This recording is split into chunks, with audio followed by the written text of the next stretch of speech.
Hi everyone, my name is Nathan. I'm going to be telling you a story about a turning point in my life today.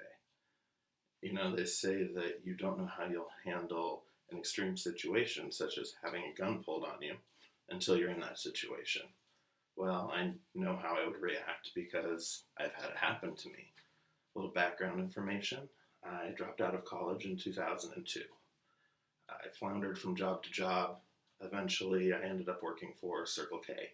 I worked my way up to become a manager, and they switched me from store to store. Eventually, I found myself working at a store that was in a not so great part of town.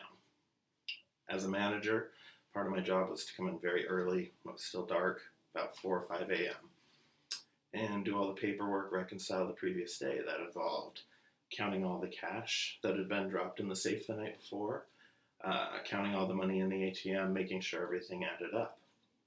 Well, I was locked in my office, counting the money, when the door opened. My employees know that they're not supposed to come in the back room while I'm counting the money, so I was ready to give my employee a good talking to when she walked through the door, until behind her I saw a gentleman I didn't know who was wearing a mask and was pointing a gun at her. He made her come over to where I was sitting, held the gun to both of us, and made me bag up all the money. Then he said, "We're going to the ATM." Turns out what I would do in that situation is exactly what I'm told. Got up, walked to the ATM with the gun pointed at me, took the key, took the money out, gave it to him. He got away with about $12,000.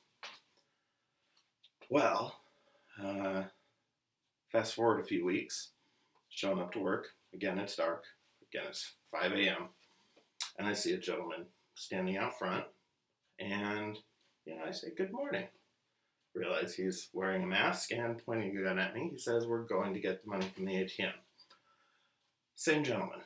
So, with a gun pressed against my back, I again go inside, go to the ATM, give him the money. This time he gets about $8,000. I don't know if you guys have seen Fight Club. There's a scene where Tyler Durden holds a guy at gunpoint, steals his ID, asks him, "What did you want to be? What did you want to do?" And then tells him if he finds that he's not following that dream, that he'll come back and kill him because he's got his ID. Well, that's all I could think about this time. And I'd always wanted to be a teacher. I always wanted to go back to school. So that's what I did. I'm now back in school to become a teacher, obviously. And so they say you don't know what you'll do until you're in that situation. That's what I did. Turned my life around.